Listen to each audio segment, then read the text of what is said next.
ஒரு நாள் நாரதர் கிருஷ்ணரிடம் பெருமிதத்துடன், என்னை விட சிறந்த பக்தர் யாராவது இருக்க முடியுமா என்று கேட்டார். கிருஷ்ணர் சிரித்தபடி, ஒரு விவசாயி என்றார்.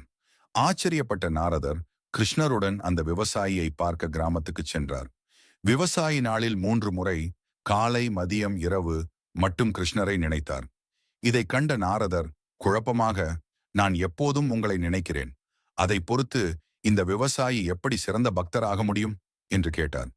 கிருஷ்ணர் புன்னகையுடன் ஒரு கலசம் தண்ணீர் கொடுத்து, இதில் ஒரு சொட்டும் சிந்தாமல் கிராமத்தை சுற்றி வா என்றார். நாரதர் கவனமாகச் சுற்றி வந்தார். திரும்பிய போது கிருஷ்ணர், சுற்றும்போது என்னை எத்தனை முறை நினைத்தாய் என்று கேட்டார். நாரதர், ஒரு முறையும் இல்லை என்று பதிலளித்தார். கிருஷ்ணர், உனது கவனம் முழுவதும் தண்ணீரை பாதுகாப்பதில் இருந்தது.